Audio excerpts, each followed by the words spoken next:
Oh man, I'm on the prison telephone, and what I heard has traumatized me for the rest of my life. I overheard a conversation that was so crazy that I didn't know. I didn't know if I was still living on earth.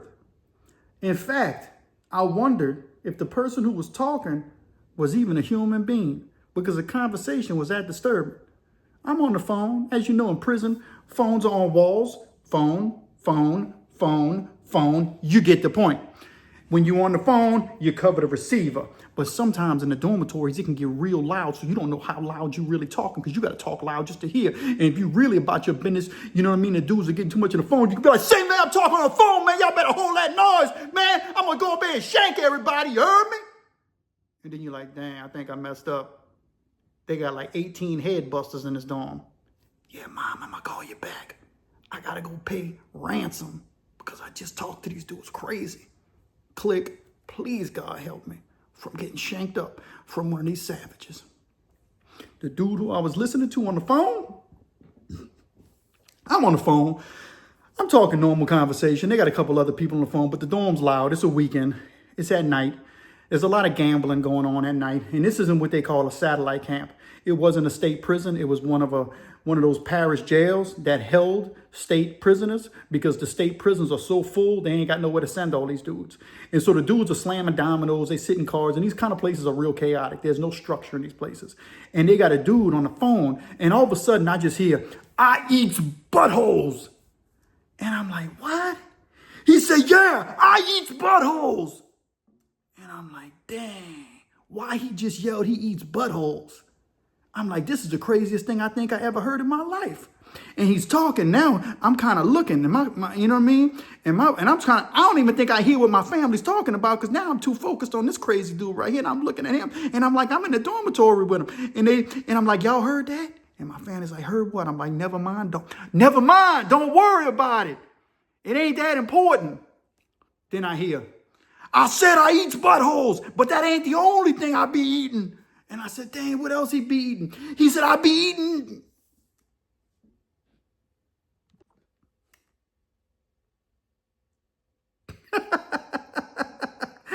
Yes, that's what I'm thinking. He says, I be eating butthole sandwiches. I say, he eats buttholes and he eats butthole sandwiches. And I'm on the phone and he's talking crazy next to me. And it really ain't worth me mentioning it because this dude's crazy. And sometimes in prison, you just got to act like you don't hear it, even though you hear it. And I told you the stories about Jim and Al. And so I'm going to recite this conversation as best as I can. And I'm going to do it as best as I can from his point of view. Yeah, I eat butthole sandwiches. I know you my cousin.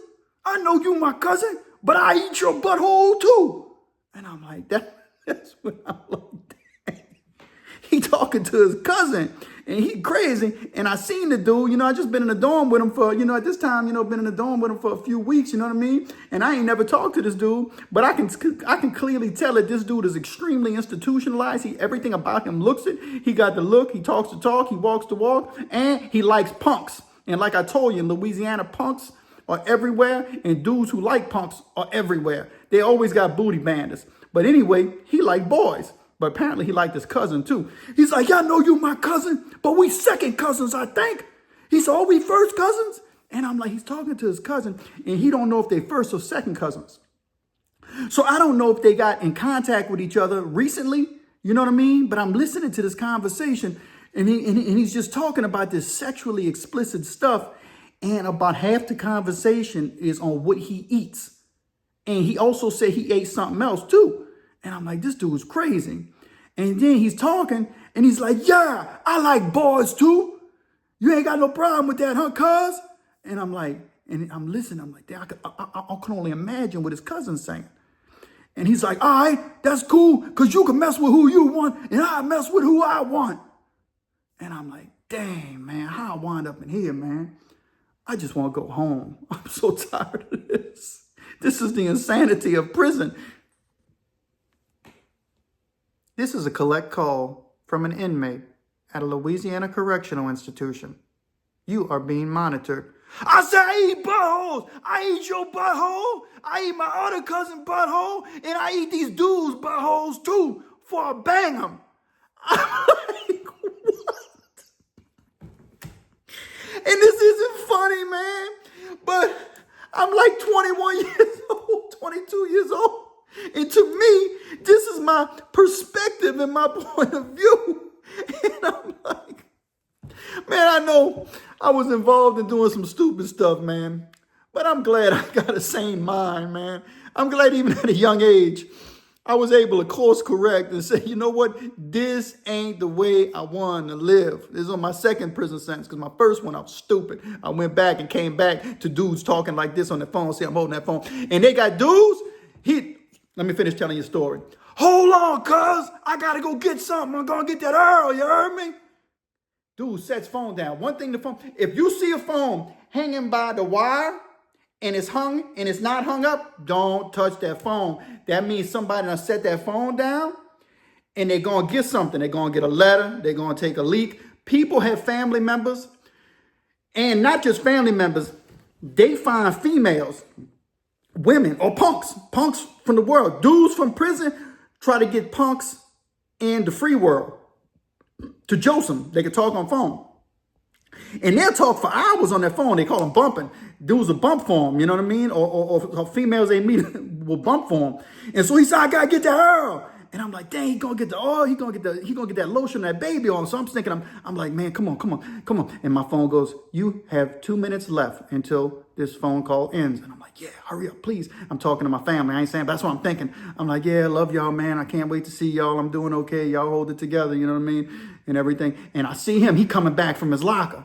You know what I mean? And I look, and in his hand, this is before Diddy stuff even existed. Dude had his oil, baby oil, in his hand. And I'm like, oh, he ain't about to do what I think he's going to do. That's going to be disrespect to the whole dorm. Now, look, dudes will get on that phone and talk in sexual nature, but they'll take them blankets and cover them up. You know what I mean? And cover themselves up. And then everybody around them will know, so you'll avoid the phones for that period of time while they handle their business and have, sexual conversations on the telephone to relieve themselves. And so he got the oil, and he's walking back, and I'm like, I'm hanging up the phone, and I'm looking.